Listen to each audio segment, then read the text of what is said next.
Hi everybody, Russ from My Hammers 11. Hope you're safe and well. If you're new to the channel, please consider subscribing and hitting the bell icon so you're made aware anytime I put new content on. Today's guest, I mean, as we just said before we started, third generation guest type thing. Yeah, I know. It's a bit of a family affair now, isn't it, Russ? Yeah, it is. It's just basically become the Hughes family YouTube channel. But they're all, everyone's great. It's George Hughes today. How you doing, George, man?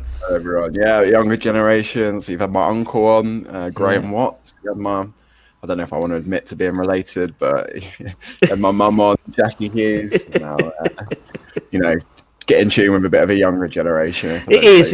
Yeah. No disrespect, but we're getting the young uns in now. But yeah, so the older guys tested and girls tested the water, and now you're coming in as you know. I'm surprised they found out how to log on to it all. To be honest, Russ, that was. Well, I mean that was a long time. Actually, with Jackie, I was doing it on Zoom, and then Graham would have been because Graham did it on stream. Yeah, it does surprise me. I'll give Graham the benefit of the doubt.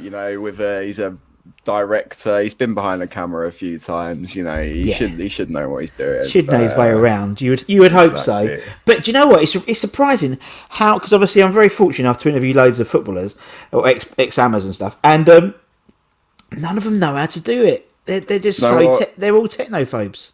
It's absolutely no surprise to me, mate. Having sort of been around football and being around social media and stuff like that is no surprise to me. And quite frankly, can you blame them? I always think that at the end of the day, if I'm a footballer, if I'm doing that stuff, I know it all adds to your sort of brand or whatever that is. But if I'm already making my wage, scoring a couple of goals every week, I'm not fussed with that sort of thing. Yeah. Exactly, and as you said, I know you've been a busy boy recently, haven't you? You've been very busy. Yeah, it's been a bit of a sort of crazy time. Well, it's crazy time for everyone, but it's been especially crazy for sort of jobs I do and the work I'm in. Obviously, so I do a lot of my work online, based on sort of like social media stuff. I work in the computer game FIFA, which is my sort of main focus right now. So all that stuff hasn't stopped with coronavirus. No, in fact, it's grown more. Yeah. So it's been really interesting, been really exciting, but also, I can't wait for it to all settle down and then get back to some normality. Yeah, exactly. And the new FIFA's out soon. All right, to be honest, I haven't played. I'll be honest. I used to play it loads, and then actually, ironically, since sort of everything stops, since the world stopped, I really haven't had time. It's really bad. I thought brilliant. You know what I mean? I'm gonna get. Oh, that's good. You crack on. Gonna get an ultimate team up and running, but no, it's it's really weird because obviously then I started doing this, and it's sort of into my FIFA time, really thinking about it. But we'll be cracking back on soon. It's my birthday soon, so I always buy the new one with my birthday there we money. Go. We'll get that in, and then you start again. Yeah, that's what I always say. Though it's always really strange to me to hear how many people play it. It really is the footballer's game, and everyone from my nephews love it, all up to the pros love it as well. Yeah, they do. Yeah. I know some pros who won't get off the games. So eclectic, and there's no reason to say anyone can't enjoy it. No, it's true. It's very, very true, man. It's very, very... But apart from that, everything else all right? Everything else, I mean, obviously... All smashing, mate. Yeah, all smashing. And obviously West Ham's still in the Premier League, so... All right, I'll take that for now, It's been a really sort of weird season to be a West Ham fan. I know everyone's tuned on and said the same thing, but I'm off the camp where I sort of tuned out a bit this year, when the results started getting bad.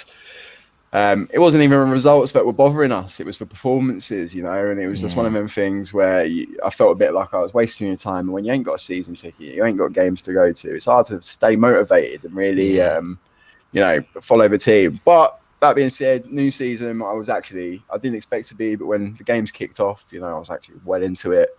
I watched all the matches on day one. So yeah, it's been nice. I'm just hoping for a bit of something now, aren't we, Russ? Yeah. That's really it. We can't head in the direction we're going. Hull was obviously a nice little result, though. It was great. I think that was probably the best football I've seen us play for years. Really, I think they just played really, really well. And yeah, I mean, all things considering as well. I mean, it was a good performance. Plus, also the fact that half the team and the manager, with an hour to go, literally have left the building, and so yeah, I did all right, and I think particularly the boy Ashby, the right back, I like him. I think he's great. Yeah. He just looks, some people just look like a good footballer.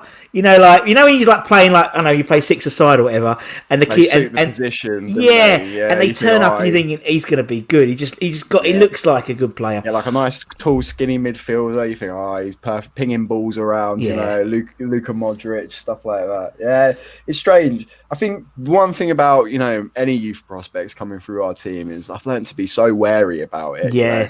It's so many years you go, we got him coming along, just wait, we got someone to fill that position in a year. They seemingly never arrive at the team. Yeah. I'm still wondering where Reece Oxford's gone. Yeah, exactly. It's Reece Burke.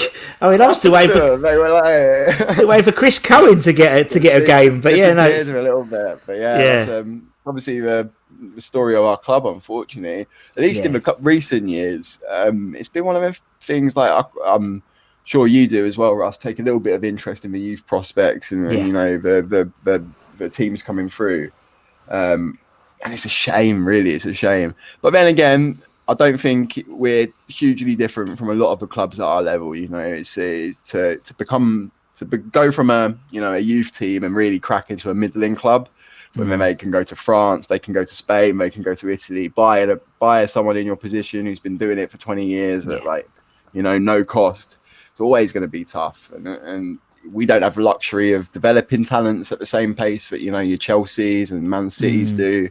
So yeah, you can obviously understand reasonings to it, but it's tough to watch as a fan. Yeah, isn't it? it is. But that's what I've liked about these last couple of rounds of the Carabao. I say last couple because I don't think we're going to beat Everton. But yeah, it was like that car was fun while it lasted. Fleetwood, why couldn't you do them?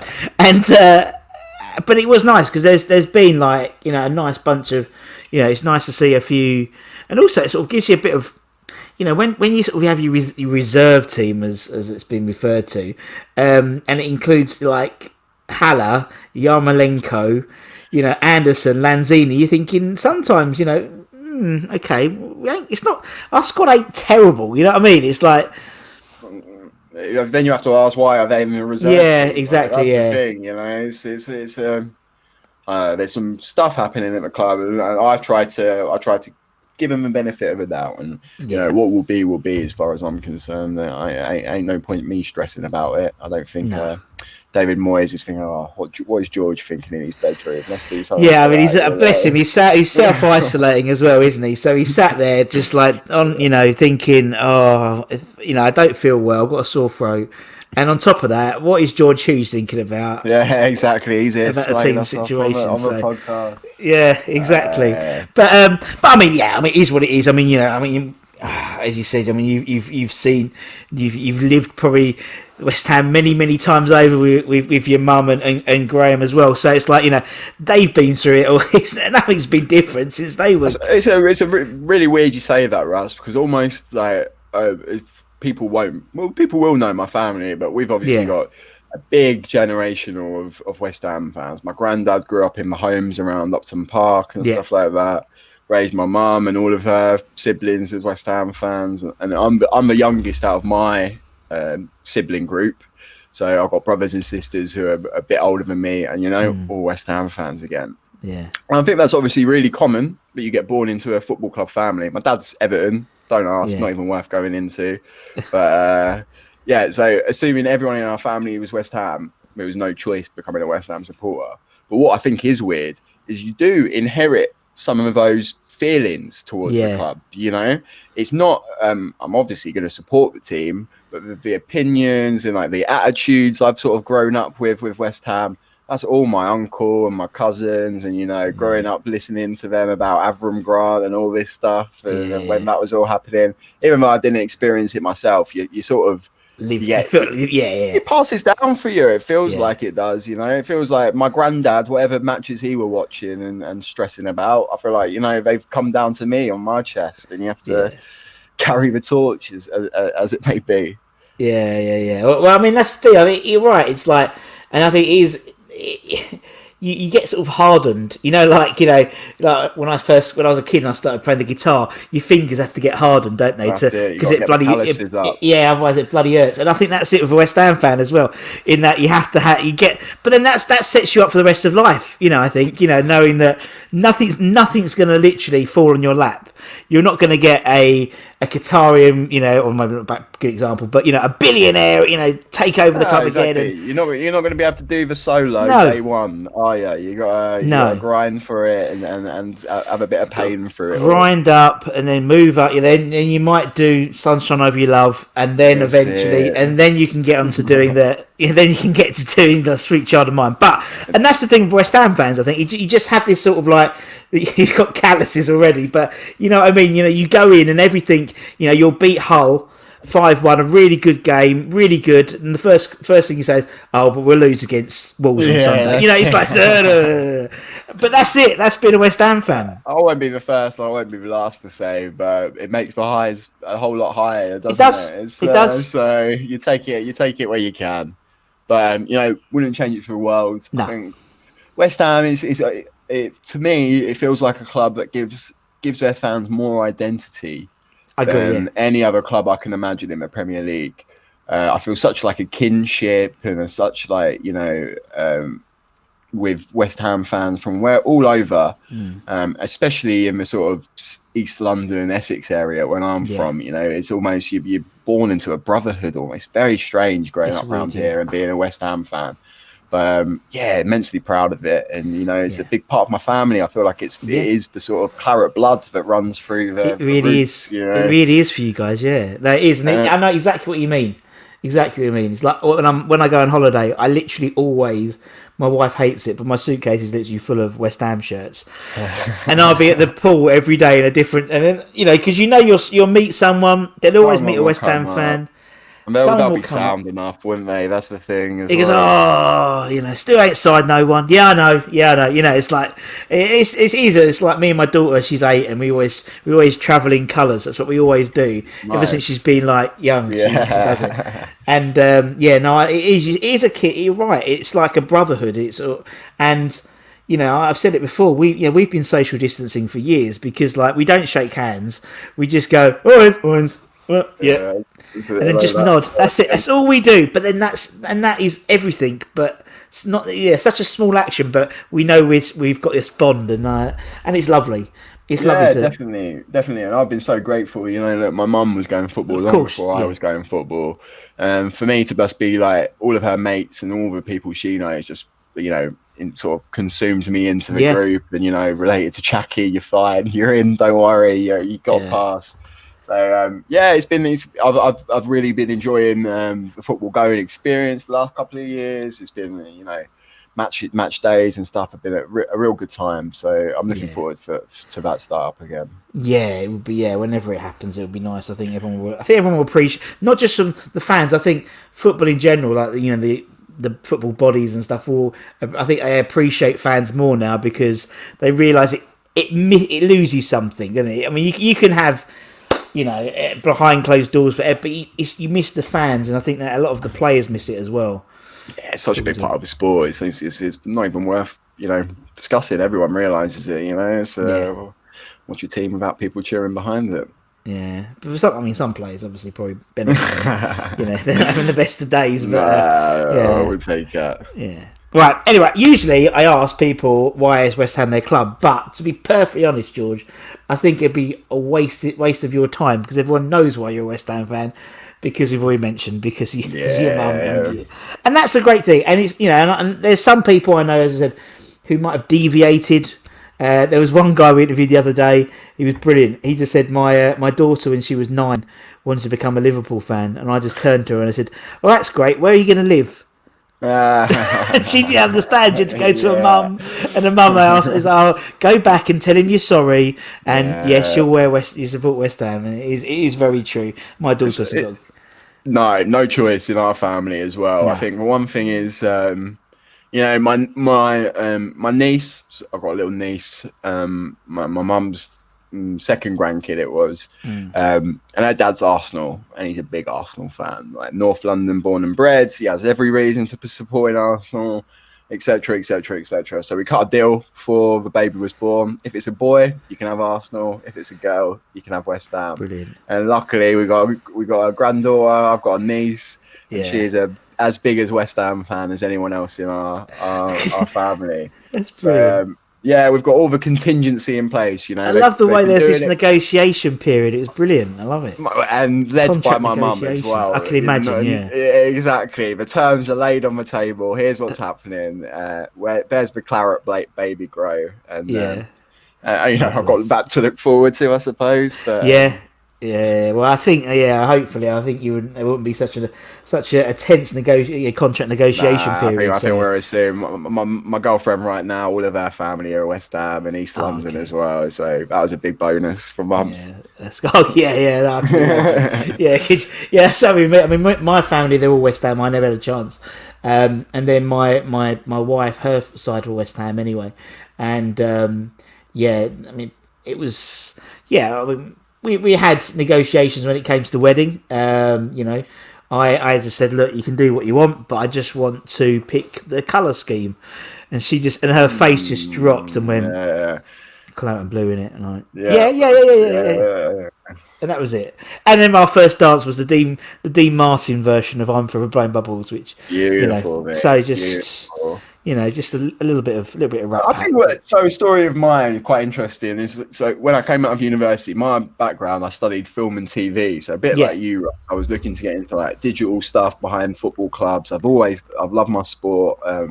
Growing up into it, I was a real I never played football in my life, but I was a real encyclopedic sort of just the knowledge numbers, of footballers. I could tell you where they played, who they used to play for, all that stuff.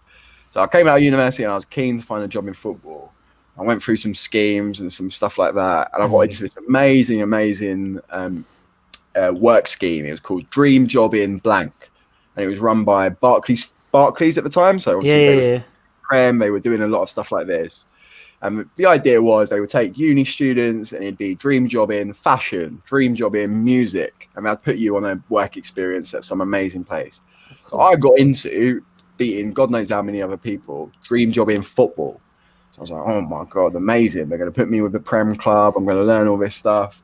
Get the email. Yes, can't wait. I'm totally on board. Congratulations, George. You've been offered a work experience at Tottenham Hotspur Football Club. Fucking hell. Hello. I was like, oh my God. Out of all 20 odd Premier teams, she put me there. So I panicked a little bit. I called my mum up. I'm like, Mum, look, I've got this amazing... Oh, George, I'm so proud of you. I can't believe it. It's amazing. It's at Tottenham. You're not going. That was it. Instantly. You're not going. You can't wait for Spurs. What's happening there? Blah, blah, blah. In the end, reasonable, I think, sense won out in the end. And I started working there.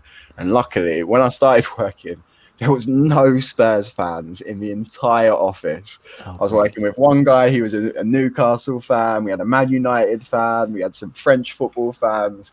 So in fact, I wasn't outnumbered by Spurs fans at all. It was a great experience. And quite honestly, that sort of led me on this path. So I'm really, really grateful for all the work I did there and the experience they gave me. But that just sort of puts it in perspective where it's so deep in your family that you get an amazing job opportunity and you're like, oh, crap, it's with... and to be honest, you think, in any other context, you're like, brilliant. There would be no... There's no even switch to say no. You wouldn't even have that inkling. It's your dream job. Exactly. Yeah. If it's another country, you're not going to go, oh, I really hate the French. I'm not enjoying it. It just doesn't work like that in any other place in the world. But football, I had a real moral battle about taking an amazing job out of a Premier League football team. Yeah, only West Ham, I think, to be honest, is the way it could be. But then, as you said, I mean, and then professionally, it's set you in good stead, doesn't it? And you get to do what you're doing now, man. Exactly, and that's all really exciting. I'm in a very fortunate position with my job and stuff like that to be dotted around football and be working around, stuff I absolutely love, including like I said before, the video games is a big focus, but then I do mostly FIFA stuff. So the football's a massive part of that. And, talking to clubs, talking to players, talking to brands, it's stuff I couldn't have done without that. No, so really grateful, and I've had an amazing career. So it probably leads us pretty well onto my team, I think, Russ. It does. You see, I could just sit here, George, and you can do it yourself. I'm sure, mate, I'll keep it steering. That's what I mean, right? Okay, so so the only rule is you have to be alive to see them play, and that's it. You can talk about whoever you want, George, whoever you want, man. Brilliant. So I've gone for a bit of a different one. I thought you've had. How many episodes is this now, Russ? I think it's 180 something. 180 something. So there's only so many best 11s you can do, and so many, most handsome players.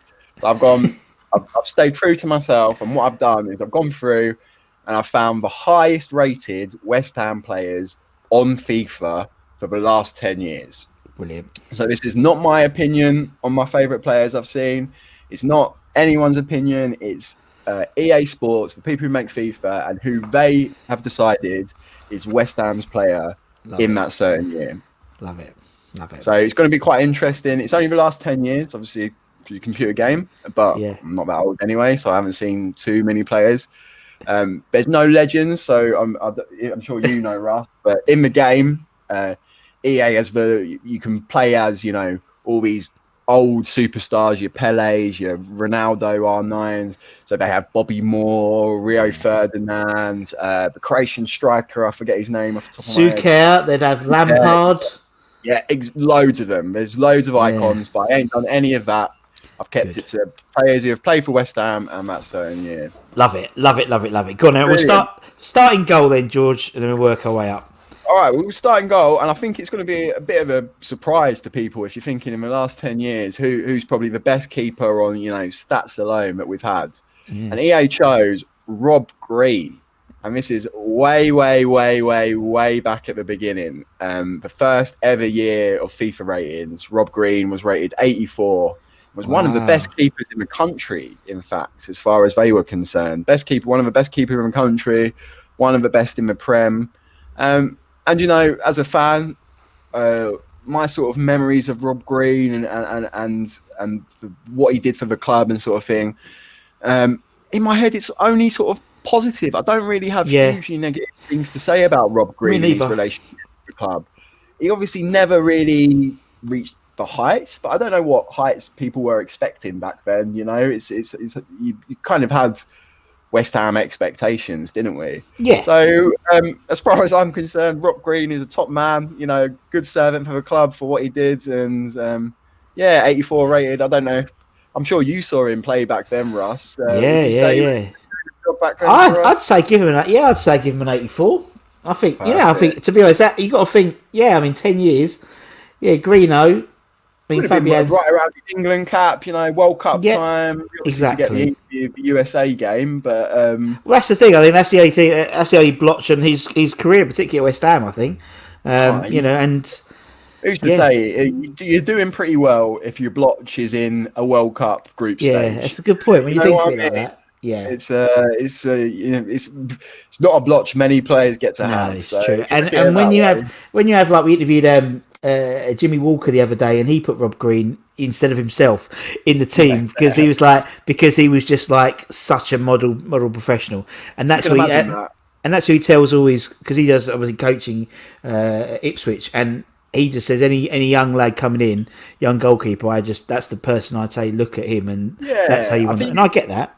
You can tell that just by sort of looking at his media stuff and the bits he does, and I think he's really well loved by QPR, if I'm not mistaken. Yeah. He's like, he left for them after us, and they have a really, they really like him as a sort of stalwart hero. So Rob Green in goal for me, 84, good. EA's highest ever.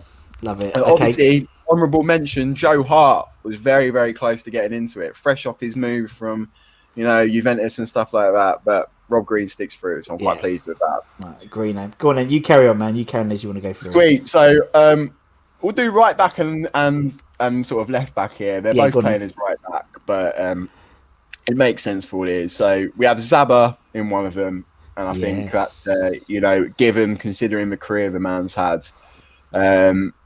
I for one, when he first joined, was a bit wary. You know, I thought he's old, he's not fast, he doesn't fill a gap for what we need.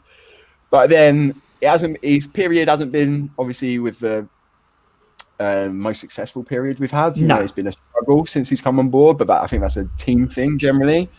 And I would argue, I'd actually say, you know, Zabba does his job when he comes in. He's solid enough for us, which was not what we had for a long, long time. So it was we had a similar period in sort of the late early 2000s, I want to say, where we brought in sort of last season wonders, and so we had like Stuart Pearce and Nigel Winterburn, Chris Powell, and they could fit in a gap. I don't think it works now, because obviously Zab, bless him, last season was last season, and he got found out, didn't he, by Mane and Sana and Salah and these, you know.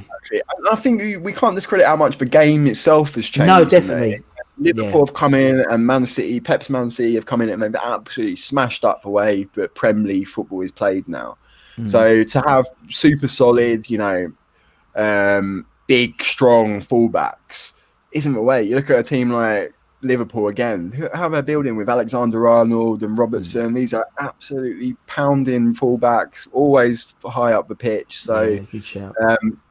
Zabba, obviously a legendary player for his team, and you know, a Man City fan would, I'm sure, sing heralds about him. But for us, a bit of a middle of the ground, neither here nor there. Compared to some of the transfers we bought in that season, he's kind of gone under the radar. I think you'd agree, Russ. Yeah, he did. Yeah, he did. Definitely. All right, Zab's him. Okay, man. Other sides, and compared to Zab, as far as, you know, plaudits and reputation, we're almost equally, if not more. But then you compare that to performance and actual the contribution to the team. I can't think of a player who's maybe done less for us in the last 10 years.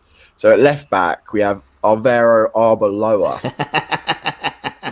I was thinking it might be him just because he was obviously at Real Madrid. And again, another bonkers West Ham signing, a player who was playing Champions League finals and, you know, La Liga at mammoth campaigns with Real Madrid the season before. And he was a starter, if not, you know, regular squad player for Real Madrid. To come in, and I can't remember, I remember I was excited. Like, I don't want to admit to it, but I thought I was excited to have someone, you know, with such high. I think we just moved to the OS as well, so it was kind of like, you know, it's a sign of what things to come. He's a bit old, but he's legendary career and stuff like that. But obviously, incredibly forgettable. No match performances to speak of, as far as I can tell. And then a lot of the drama happened off the pitch. He came in, caused some trouble in the back room, and then was out of the books before I could really write his name down. Yeah, really true. You're right. Yeah, it just didn't work, did it? But bit of a sad story of Arbeloa. Plaudits. But then I think this represents why my 11's quite interesting, because he's a player no West Ham fan would ever put anywhere near an 11 for our club. You know? But as far as an outside looking in concerned, he was one of the best players we had that season. So it just goes to show that stats obviously can't count towards everything. Yeah, very true. We'll do our centre backs. Yeah, go for it, mate. Centre backs, we got Jose Font, which I think is you know. He comes in 83 rated, again, one of the best players that apparently West Ham have had in the last 10 years. Not much to say again, is there? But again, he was another one of them ones, wasn't he? Where you just thought, oh, he'd be a decent signing for us, you know, because I just thought he'd be decent, and just didn't work out, did it? It's just. Yeah, I know, he's so physical and so got such a presence in the sort of defensive space, Jose Font. You thought on just that alone he could do a job for West Ham. You know, being a bit more demanding from the back, a bit more tighter up. You know, a player who's played in obviously so many big games and stuff, etc., etc. But yeah, just like you said, Russ comes in and pretty forgettable again. And did his job for what it was, but. I don't remember any mistakes particularly, but I'm sure there were a few. Yeah, so that I thought very interesting. He's one of the highest, players they've given us. And again, Brilliant. no relationship to West Ham as far as I No, can love tell. it, love it, love it. Right, All right, Jose's in. next one is a bit more deserved, I think. He's one of the lowest rated as far as EA are concerned in his team, and that's because the season that he's from was obviously one of our worst ever. But in the other centre back role is Upson. Massey Upson. Matty Upson. Now, Matty Upson was a player I missed basically when I started watching football. It was past his time, and I was I started really, really engaging with West Ham on the tail end of his career. But like I was saying earlier about you sort of inherit these opinions and stuff like that. For some reason, I've got a ton of respect for Matty Upson. Like he's a player that I've got as far as I'm concerned, he's totally sound and has done a job for what was asked from West Ham at the time. And I think, look, if you look back at the era he was playing in for us, it's not hard to actually think, yeah, probably he was one of our better players at the time. In a really, really an attacking sort of front three that weren't doing much at the time. Our defence was, again, really, really struggling. So, yeah, I think it's quite fair to say that Upson deserves a place in at least fifth team if you consider the period he was playing. Yeah, I definitely. And it's interesting how the ratings, as you said, with the Fonte and Abaloa. I just find it really fascinating. It's really, really interesting. I think. Yeah, you're looking at that back three, and it's like Font, Arbeloa, and Zabaleta could have joined any club in the world, and it would have felt the same basically. So it's a strange one. No relationship to West Ham, but there you go. I think Upson, good or bad, whatever you have an opinion of him, and he's meant something to West Ham players in the last decade or so. Okay, that's moving on. I've got a CDM, Ross. I'm playing. What am I playing? 4-1-2-1-2. I'm gone. Nice. So, and this is another one. Add him to the pile. It was very depressing looking at these players coming through. Do you want to take a guess? Our best CDM in the last 10 years. He's going to be someone a bit like the Arbeloa, a bit like the Font, who didn't play much, didn't do much, but came from, big expectations. Jonathan Spector? It's a good idea, but we're looking a bit more closer to home. Really, really recent. Go on then. Yao Mario. Oh, bless him. He could be coming back. He could be coming back, you said. Yeah.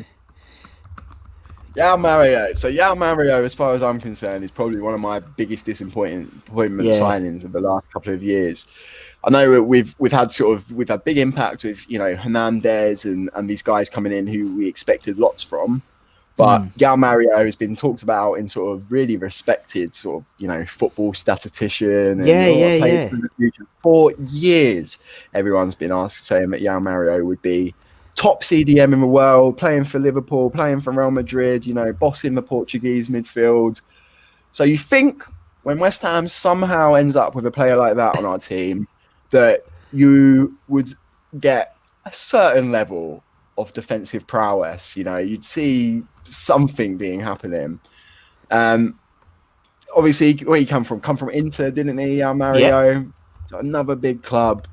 And disappointingly, there's not much else to say about him, is there, Russ? It's again just another sort of null void, huge transfer, which I think speaks to a bit of a pattern here, of what are these players we've been bringing in, and they are obviously respected in some aspects of the footballing world, but maybe it's us, Russ. Maybe it's us when you put them in. It does seem to be, you're right. You think of the caliber of players we have brought in, and it just doesn't seem to work, does it? Very, we have it. João Mario, for example, he was more known for his attacking prowess more than what he could bring defensively. Exactly, but it's just one of those things. But well, look, he's in there playing as CM. You understand why he's playing as CM, because I've got a lot of attacking boys in the front. I can imagine. Go on, and you carry on. Again, I think what I would say is, while Yao Mario is the perfect example of a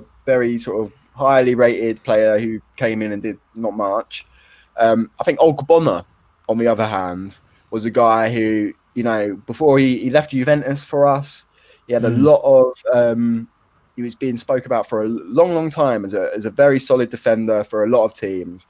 And I think, he's lived up to that expectation. You can't really argue with the job Ogbonna's done for West Ham in the last couple of years. So for every Mario, there is an Ogbonna. Go on, then, you carry on, man. All right, the next three. So we've got a left attacking mid, right attacking mid, and a centre attacking mid. Go on, in. And I think they're going to be pretty obvious considering the sort of guys we've had in the last couple of years. Yeah. So we got Mr. Dimitri Payet, of course. Yeah. So Dimitri Payet, quite interestingly, as far as this FIFA rating is concerned, was the only player to join West Ham and improve in the next year. How interesting. So he joined West Ham as an 84 rated, and by the next year he got 86, which I think we could all agree is totally fair considering the seasons he had. Definitely. It's obviously he's a player I hold with a lot of regard. He was it was a time where I was watching the most West Ham football, I think. Going to a lot of games. So watching him play with, Slaven Bilic as the manager, to me, that felt like a bit of my fairy tale relationship with West Ham. I've never had a time where West Ham were playing good football. We had a manager we liked and things were feeling positive. So for me, having Slaven, I absolutely adored Slav. I thought the rest of the team were, solid. And having someone like Payet involved was, it was magic for the period it was. I'm sure you've had so many opinions about the whole Payet debacle as he sort of come and left. Yeah. So to me, looking at the way his career's gone now, you can sort of just I can live and let be, if that makes sense. Yeah, no, I can as well. He hasn't done anything of note since he left us. And no, he hasn't. If anything, we caught him at his fluke season. Yeah. And for that to be at West Ham doesn't happen very often. So no. You know what, Payet, I'll let you have it. I'll say thanks for the memories, thanks for the good times, and you can stay in my 11. That's as far as I'm concerned. That sounds very diplomatic, George. Thank you. I'll try to be reasonable. Yeah. So after that, on the other side, partner in, we have Felipe Anderson. Yeah. Now Anderson again, big player when he came into the club. Lots of expectations. Again, joining from Serie A. We get a lot of players from Serie A, it seems. Where I don't feel like there's many other clubs in the Prem that maybe use it for recruitment as much as we do.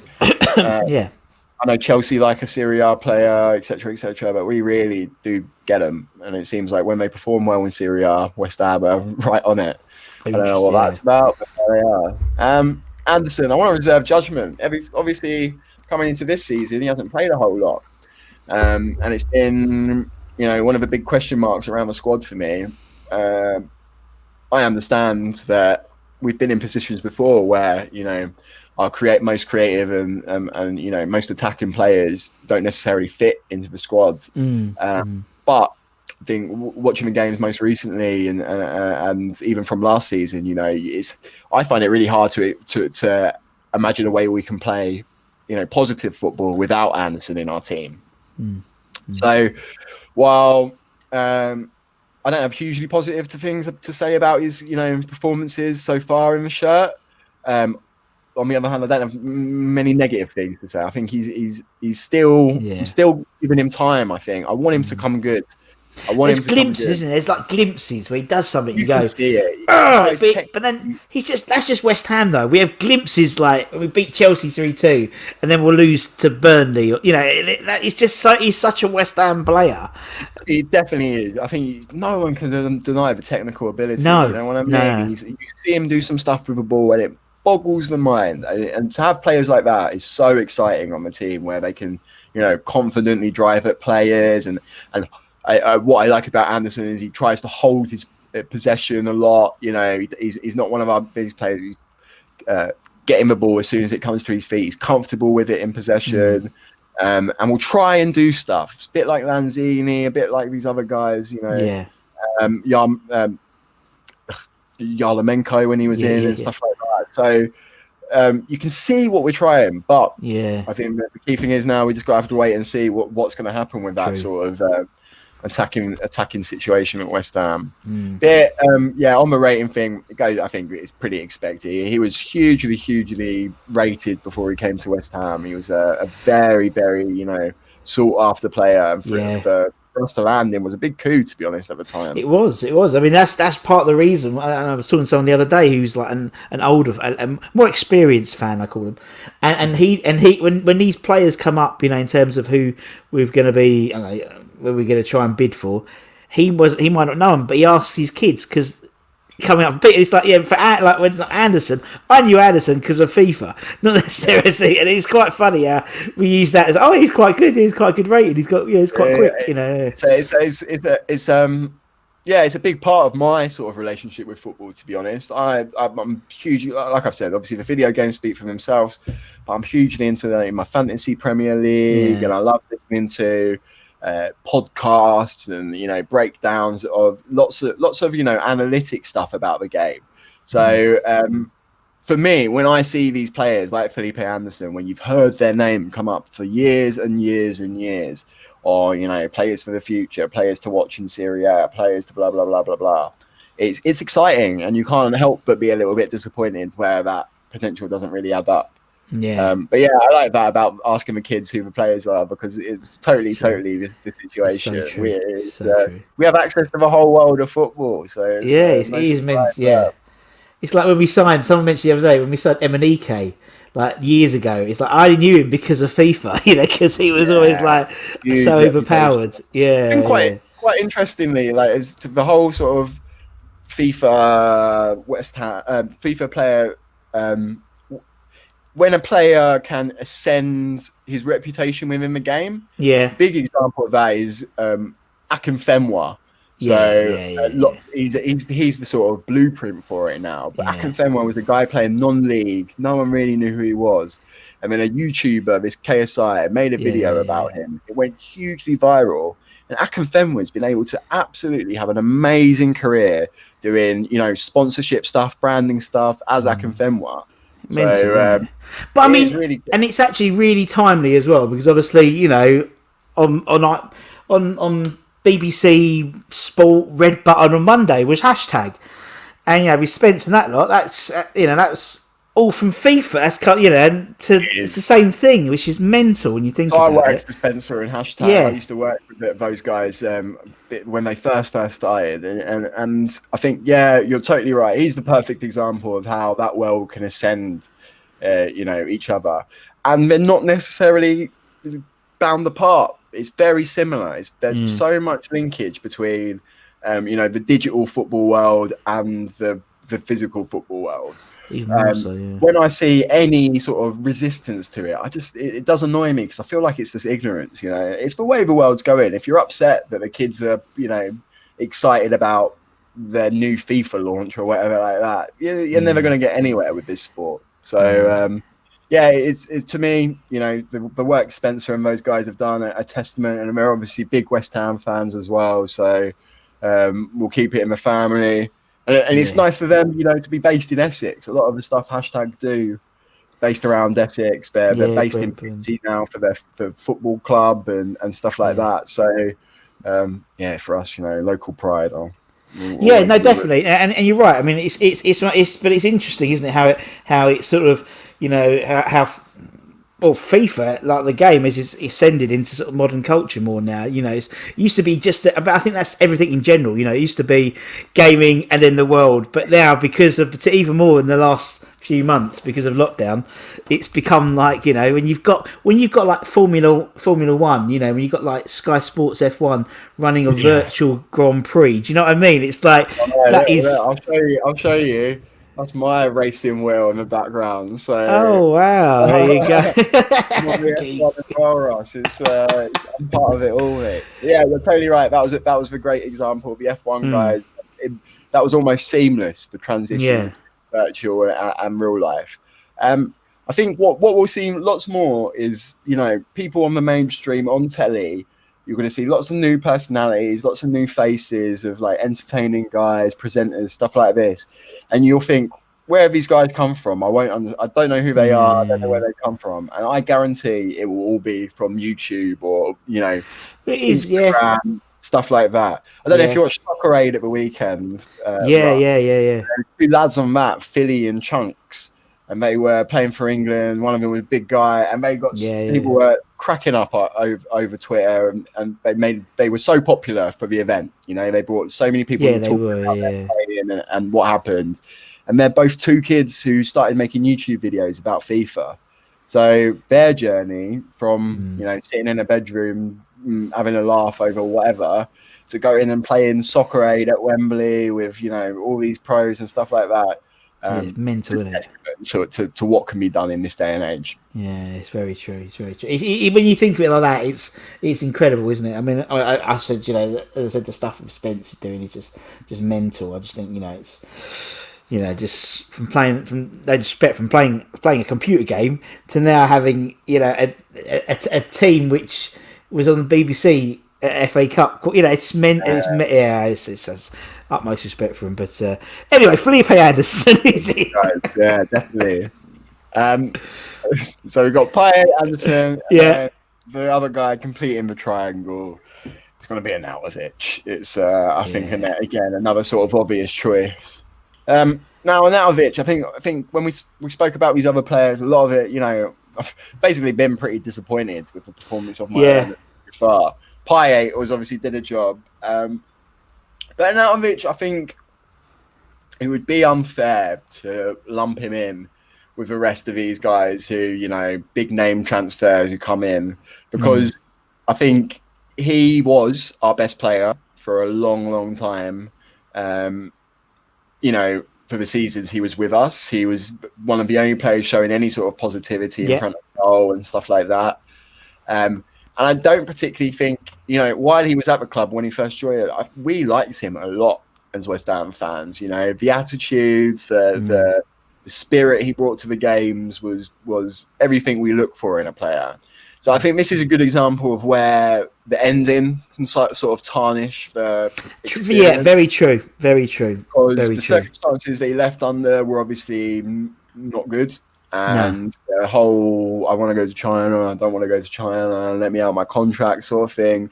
It's a story as old as time in football, but it's also, not a fan favourite. Nobody likes to hear your player wants to leave for more money. It's a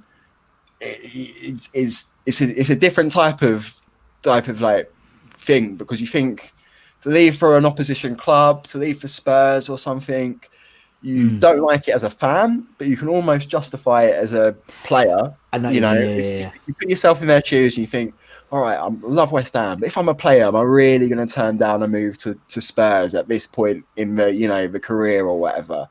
That's a whole different story. But to go to China for a big lump of cash, I understand it, but do I respect it? It's more obvious, isn't it? It's more obvious, isn't it? It's like you're not going there because you want to, improve the profile of the CSL league.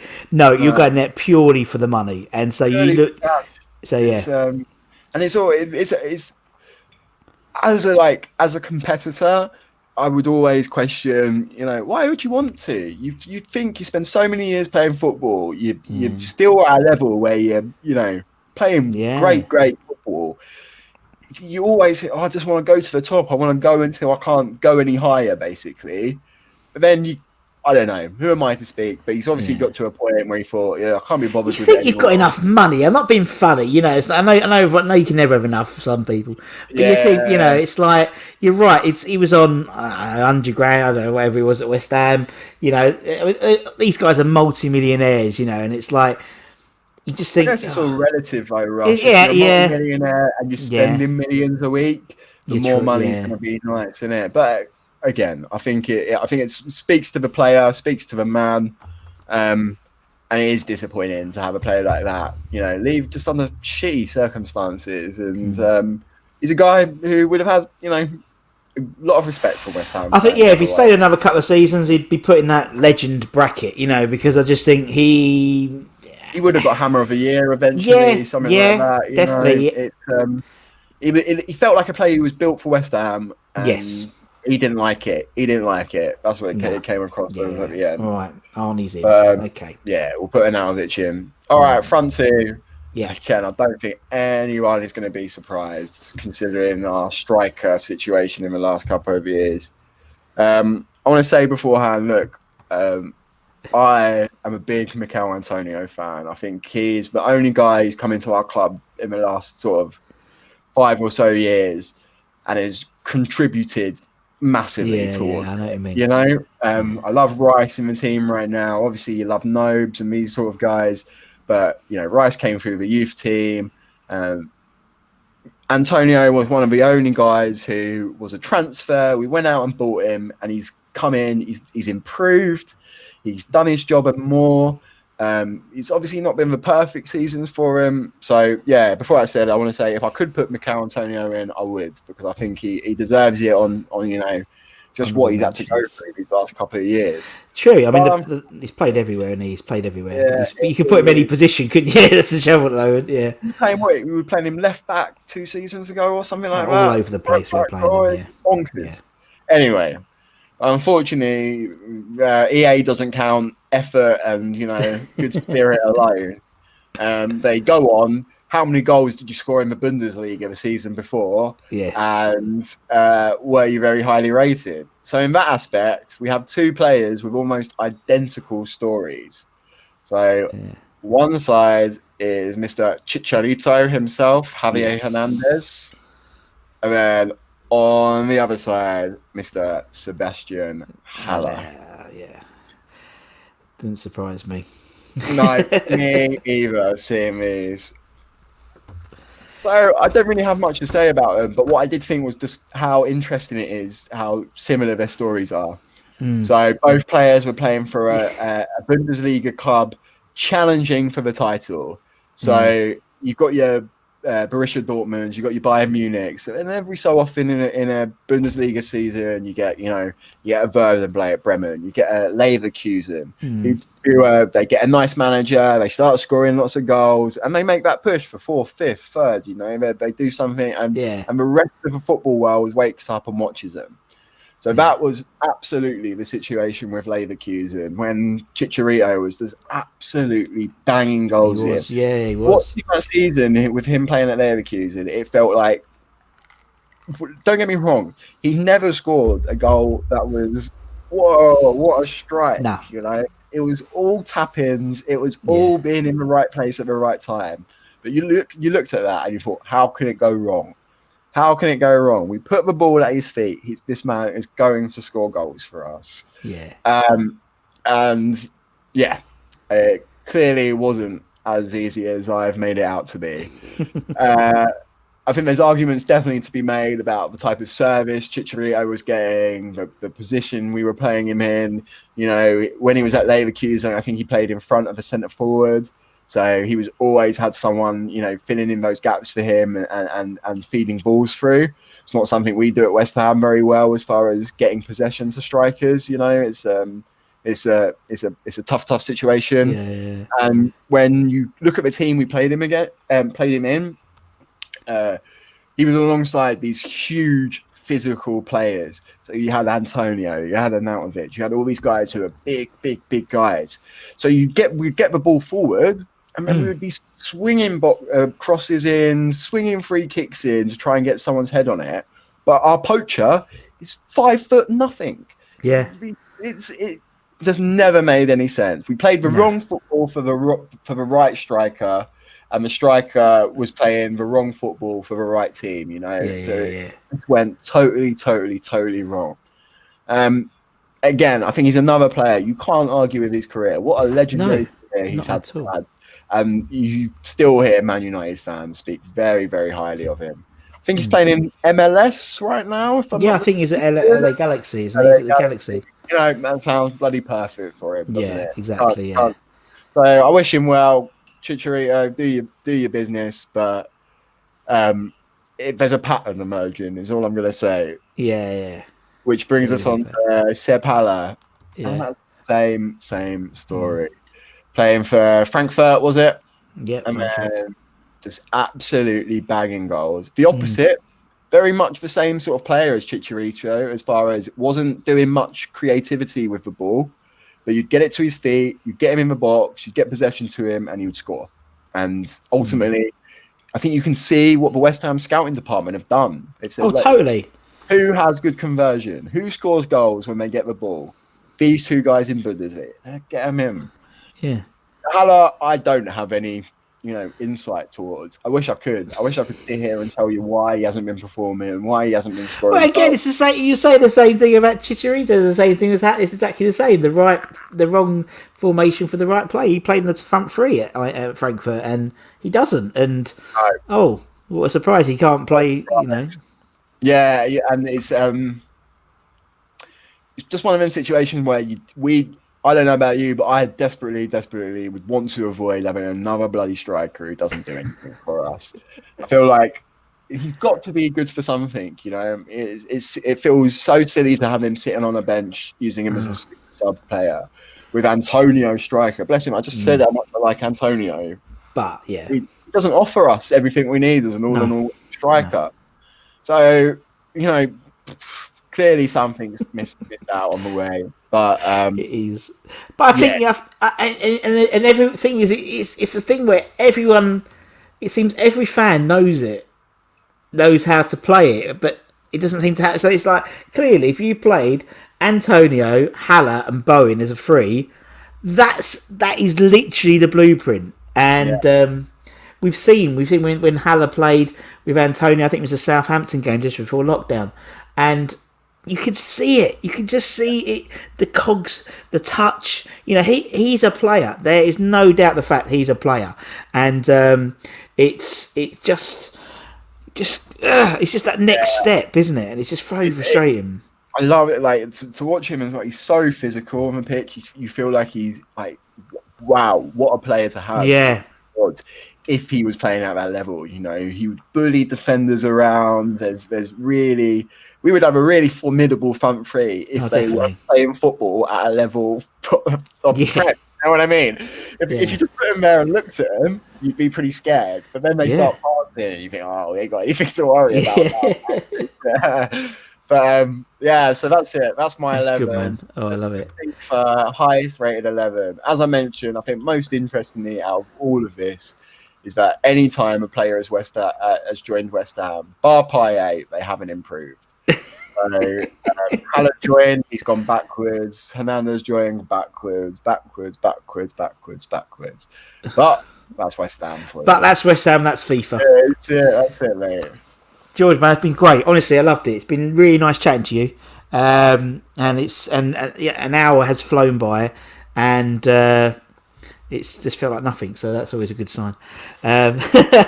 Cheers, mate. Thanks very much for your time, and obviously, thank you to everyone else. For watching or listening on the podcast of choice, whatever it is. And I've got to figure that out. I need the spiel. I've got the spiel at the beginning. I need the proper spiel at the end. I need to write that down anyway.